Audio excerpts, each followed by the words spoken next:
Това е пример от Твер. Там произвеждат от екструдерното производство, произвеждат тези кутиите за кабели, които не знам къде са ги скрили кабелите, дето кутии, които се закачват в стената и в тях се крият кабели или големи такива тръби за кабелопроводи. Тоест такова екструдерно производство. И при тях цеховия ордер винаги има настройка на линията за производство и след това производство. И обърнете внимание, ето тук, този пример, всичко си е в рамките на сроковете на цеховия ордер. А ето тук, цеховия ордер има определен срок, но по някаква причина, явно ресурс или нещо друго, е планирано наряда за настройка и самото производство, виждате ли, излиза зад срока на цеховия ордер.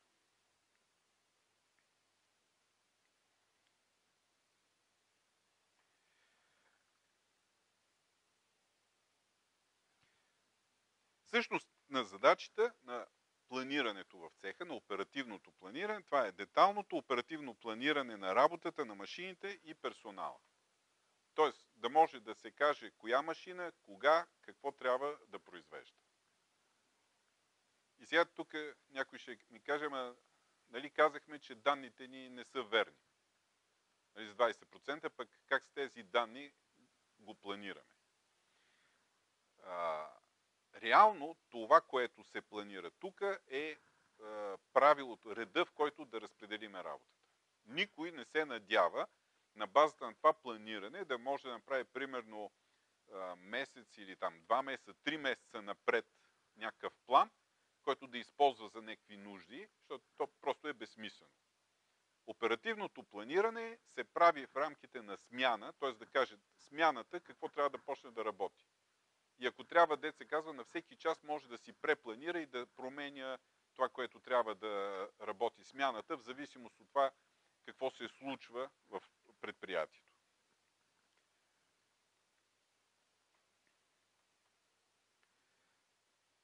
Значи, какво се отчита при планирането? Фактическото изпълнение на плана, т.е. това, което вече сме изпълнили, текущо наличието на материали и полуфабрикати, т.е.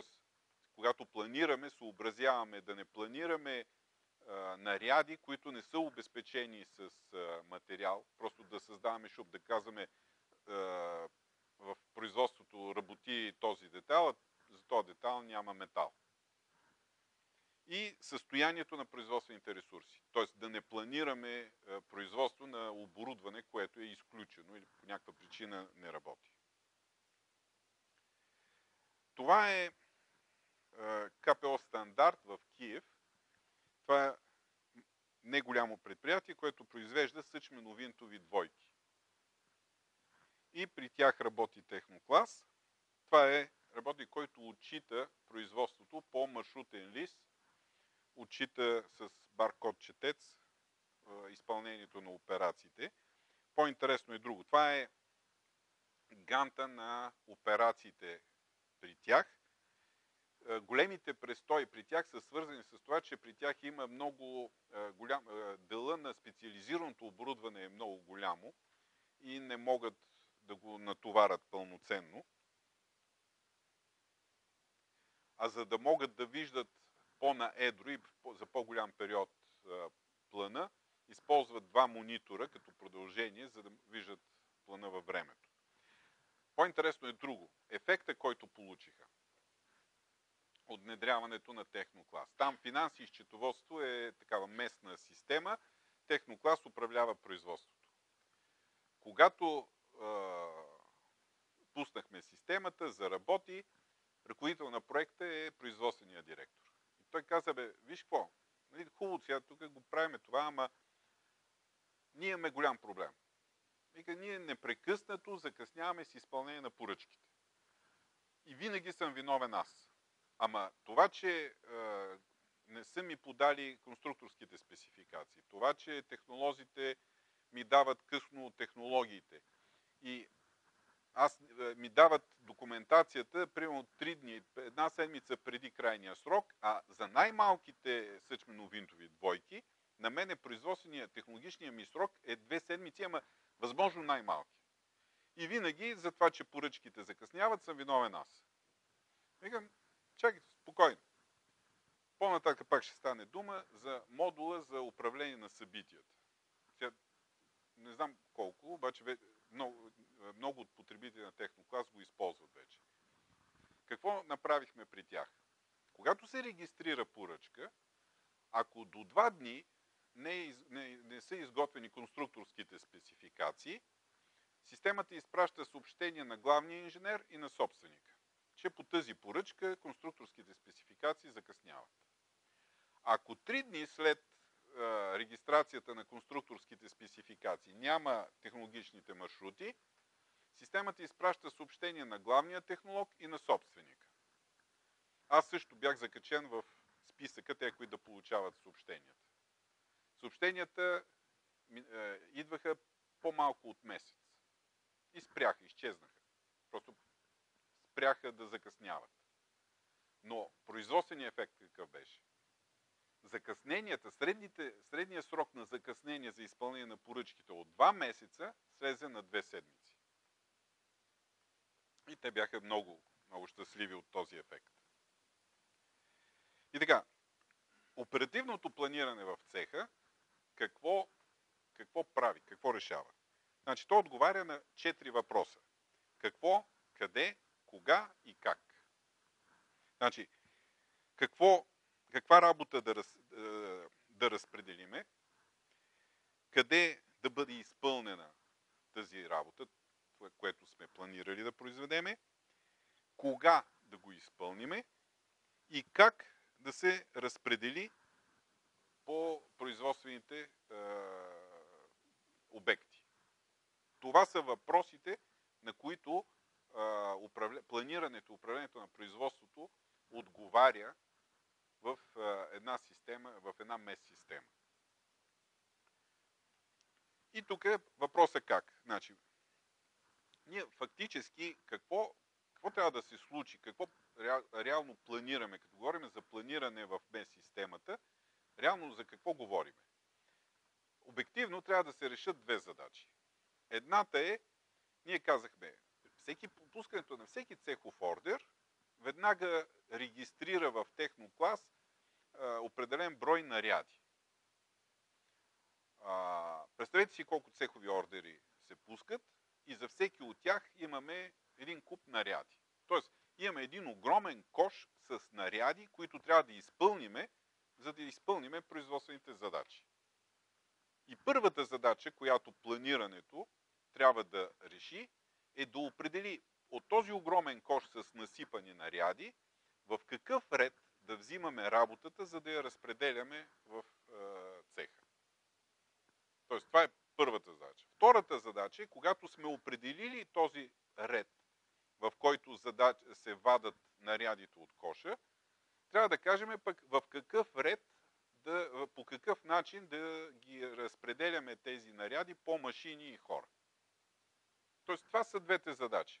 Тоест, какво да произвеждаме и второто е къде да го произвеждаме като задачи. А иначе трябва да отговорим сега на тези 4 въпроса. И въпросът как, т.е. как да вадиме, е какви варианти. Има планиране по цялото количество на цехови ордер. Т.е. имаме цехов ордер за 1000 бройки и планираме производство на 1000 бройки. Или планиране само на това количество, което е осигурено с материали. Т.е. от тези 1000, ако имаме материал за 700, системата да планира, да пусне в производство само тези 700, които са обезпечени с материал, а не да пуска наряди, за които няма материал. И чак когато отиде този наряд при работника, той гледа ми, дайте ми материал. И прямо половин час се моткат, за да разберат, че за този детал няма материал. След това оптимизация на осигуреното количество в цеха. Когато имаме дефицит на различни материали, трябва така да пусне в производство, че да не се получи, че даваме на един ордер единия дефицитен материал, на друг ордер другия дефицитен материал. В резултата не можем нито един, нито другия да изпълним. След това планиране с отчитане или без отчитане на ремонтите. Планиране с отчитане или без отчитане на блокираното оборудване. Байван дига кръвното, отива до поликлиниката, обаче нарядите на неговата машина стоят. И какво трябва да направим? Блокираме неговата машина, пускаме препланиране и в зависимост от това какви са приоритетите на производство, системата ни създава нов план за производство, ни актуализира. И тези бързи задачи, спешни, които са били при бай Иван, отиват при някой друг. Стига технически да е възможно, естествено.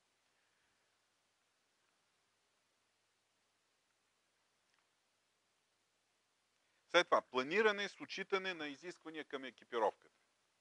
За да изпълним определен наряд, ни е необходима конкретна екипировка и съответно системата знае тази екипировка на коя машина е поставена и нарядите, които изискват тази екипировка, се пращат на тази машина.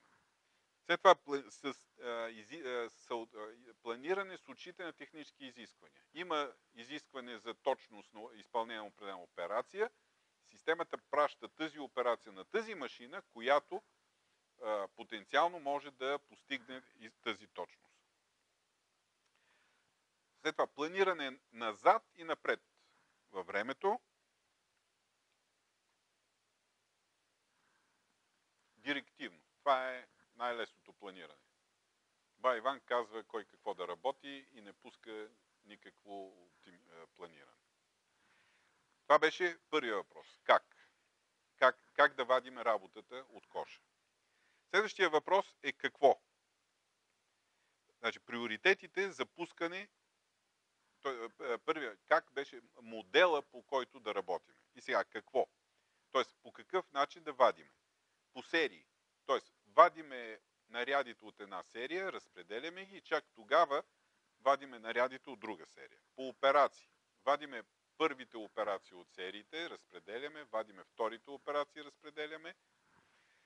По начална дата на цехови ордер, по крайна дата на цехови ордер, по количество на изделията в цехови ордер, по количество на изделията в серия, по продължителност на операциите, по приоритет на поръчките, по дата на поръчките, по минимална или максимална продължителност на операциите.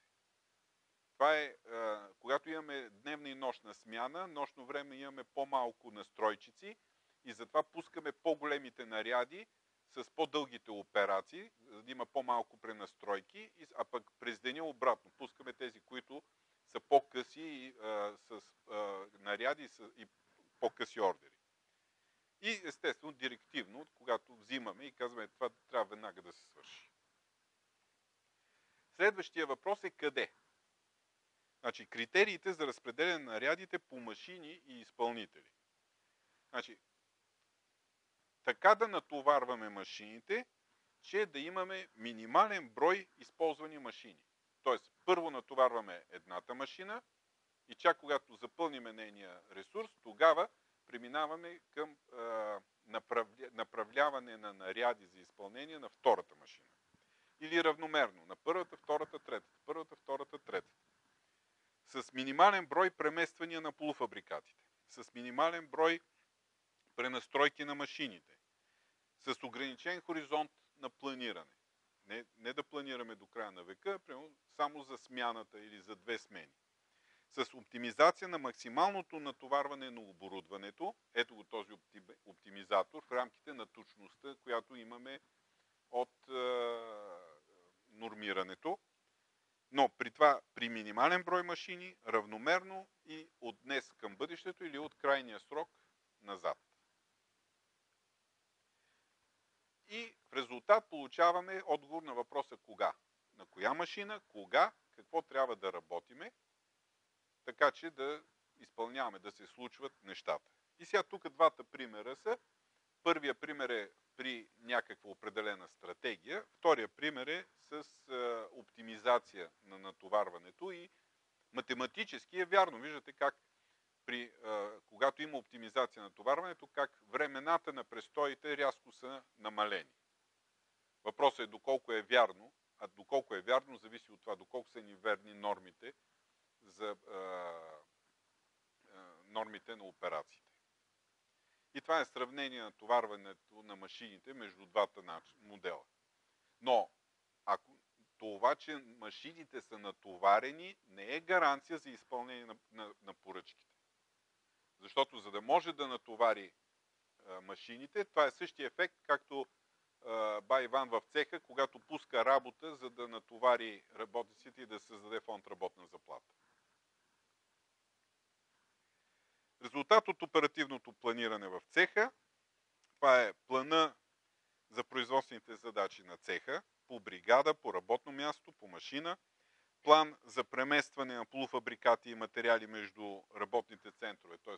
кога, от коя машина какво трябва да се вземе и на коя машина трябва да се занесе, план за подаване на материали от складовете към работните места.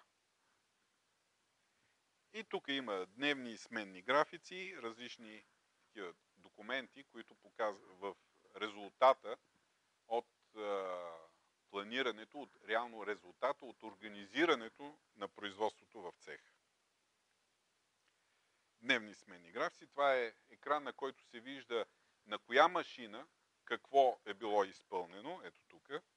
На работното място, машината, кой детайл, в какво количество е минало там и на коя машина е бил преместен.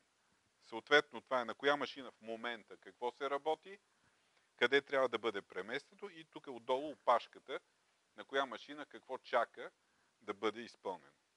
А това за определен наряд с какво трябва да бъде комплектован. Сега, тук има една много интересна задача, или една тема по-скоро.